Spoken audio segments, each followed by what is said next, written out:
In today's video, I have some new details. Looking closer at this region, I've found some things I hadn't seen before.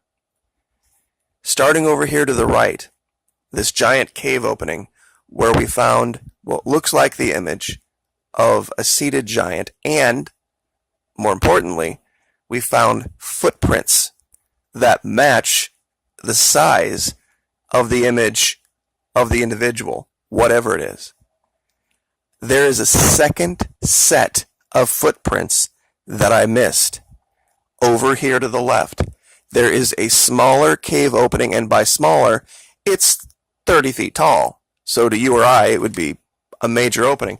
But if you look here very closely to the left-hand side, there is another very clear, very distinct set of footprints. I'm going to zoom in as close as I can get. Left, right, left, right, left. We have what looks like a stagger here, but alternating footprints. And of course, you come up to this cave area here, and if you look very, very closely off to the right, it looks like, sorry about that, ground level. To the right, there is some type of an image of a human being or some other being. There is also, of course, this telltale gold glow that might be from fire, and I know there's not a lot of wood down here, but coal burns. And where is coal found? In the ground. And what did Admiral Byrd say that he saw? He saw mountains of gems and coal and everything else when he flew over. So not out of the realm of possibility. Very clear evidence of habitation. And this line of footprints goes down the side of this ridge. And there's an area down here where you can, and if you do this for yourself, you can see it a lot clearer than I can show you. I'm going to try to shade this and see if it helps a little. All sorts of footprints, all over down here, both on this side and on this side, leading up to this area. A lot of activity. Now, let me turn the lights back up real quick. Over here by what we have labeled the Stargate, and I don't know how you can look at it and not unsee it. Or unsee it, I guess would be a better way to put that. Now, some people had said from the Stargate reference, well, there must be some type of a controller device nearby. There must be, some way to activate it. Look up and to the right. See this platform? This looks very much, and this looks exactly like a path, right up to it. And this could be where they activate the thing.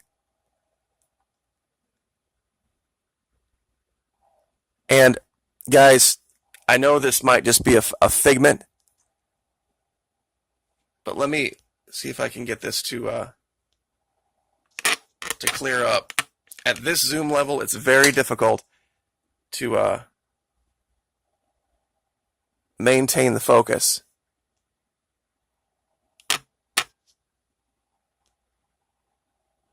Guys, do you see that X?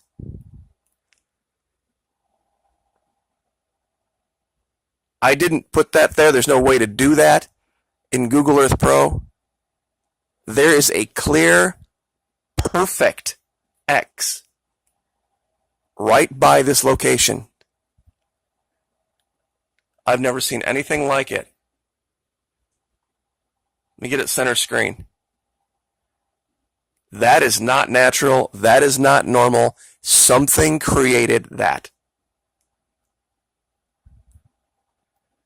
And that it's right by this location that, guys, that's the Stargate. There's just no way that just turned out like this in the imagery. Now, that all having been said, that all having been covered, I think I have found another piece to the puzzle, and it regards something else that I had found many, many, many months ago. It has to do with the date. And let me zoom out here real quick just to show you the whole region so you can kind of get a scope of it. One of the reasons also, just as an aside, that I film the screen with a separate camera, it gives me the ability to not only use the computer to zoom in on a certain area, I can also use this camera's zoom to zoom in. So I can get a double whammy.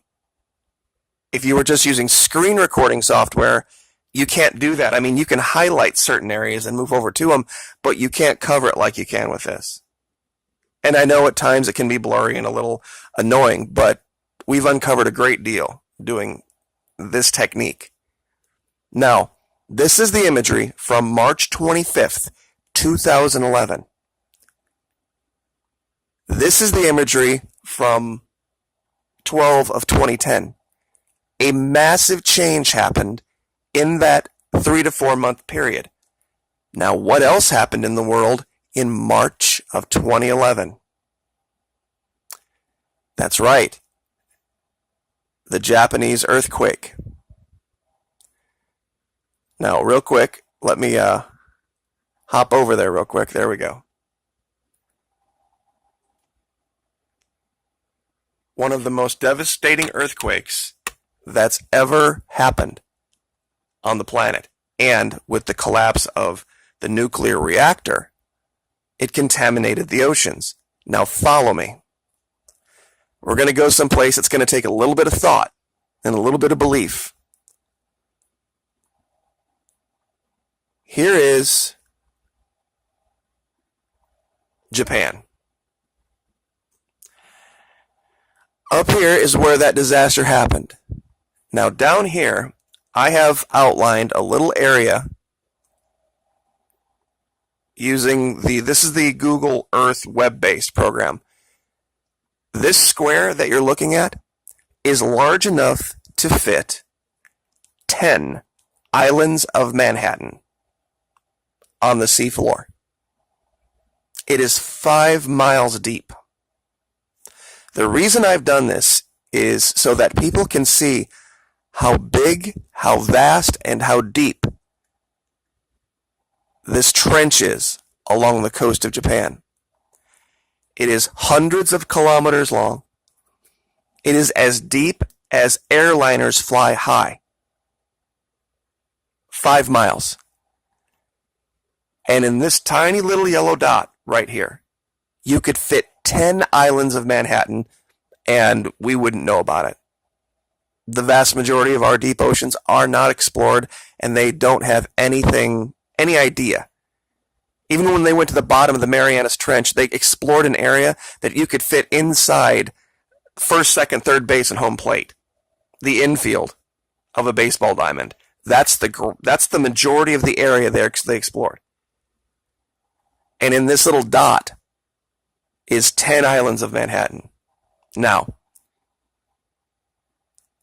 let's say this happened. Let's say, just for argument's sake, that there was some type of an ocean-going, ocean-living, existing seafaring civilization that needed to get away from that radiation, as deadly to them as it is to us.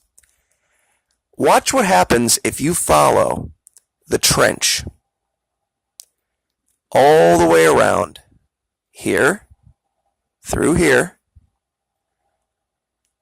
through the Solomon Islands,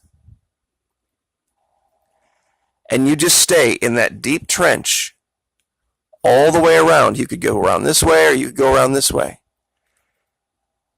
Comes out by New Zealand, and look where it spits out. It spits out right off the coast of Antarctica. And not just anywhere. This right here, this is the region that we're looking at. I wonder if what we're looking at is 2 weeks after that disaster, the evidence of a seafaring civilization being forced to come ashore in Antarctica and start over and get underneath the ice as so as not to be discovered. Let me show this again. Starting where the disaster happened in Japan. If you just follow the trench, if they had just decided to stay in the deep ocean and follow these trenches, They could have followed the trenches all the way to Antarctica, and where they would have popped out, I'm going to orient this so you can see it. Where this trench pops out is right in what we have been referring to as the 6:30, 7 o'clock region of Antarctica. Now, let me go to Google Earth Pro. This was Google Earth web-based to show you that this is where this is.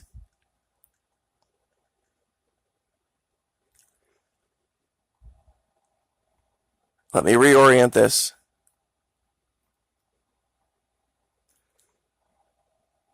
Here we go. Here's where it came out in New Zealand, and this is exactly where they were. This is the closest point to where they would be to Antarctica. Now, you want to see something really crazy? I have a location here off of Young Island that I had labeled identical punch-out because it mimicked exactly the dimensions of another location I had found months prior. I had alleged it was from a ship that had come up through the ice and punched out this perfect, at the time, perfect triangular shape. And this is just the area starting to fill back in. Now, this is area number 1. This is off of, like I said, Young Island. Let me show you something else.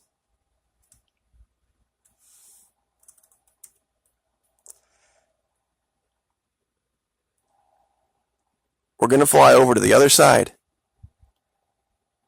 And this is also, strangely enough, right off of another island. But this one has frozen over. Now, here's the curious part about this. This image is from November of 2005. This is 11 months after the Indian Ocean earthquake.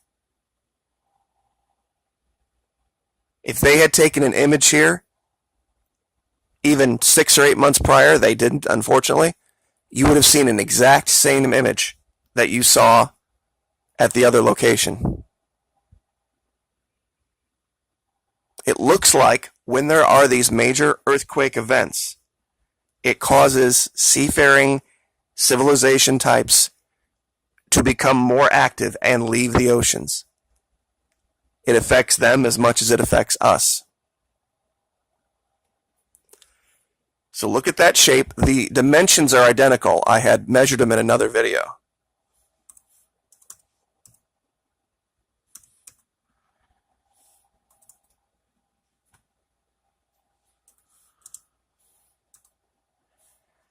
Let's just go back over there real quick.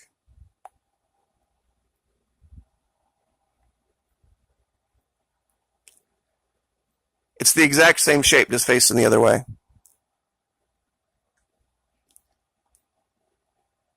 And I'll give you these locations so that you can look this up for yourself. It's just too much, to my mind, too much of a coincidence that this little tiny island here, right at the end of where this trench ends, comes out right at this location near this bay, where we find all of this evidence of life, something having come ashore. Maybe it punches out and they had just enough fuel to get here, and they've got a ditch. This is your crash site. And as you can see, here's the crash site. This could be radioactive material for all we know from the problem in Fukushima. All this yellow, all this glow could be part of it. As you can see, there's an exit here. There's a much larger trench here. This looks like where they started to dig, started to get underneath the ice for protection. Maybe they live in the deep oceans because they have a problem dealing with the rays from our sun, and they have to have some type of protection. And they start digging in and getting underneath, and They only vent to get oxygen, or for whatever reason. One thing I know for sure is that this is not just normal activity. And I know that's kind of a leap. I really do. That looks like another human figure right there. It really does.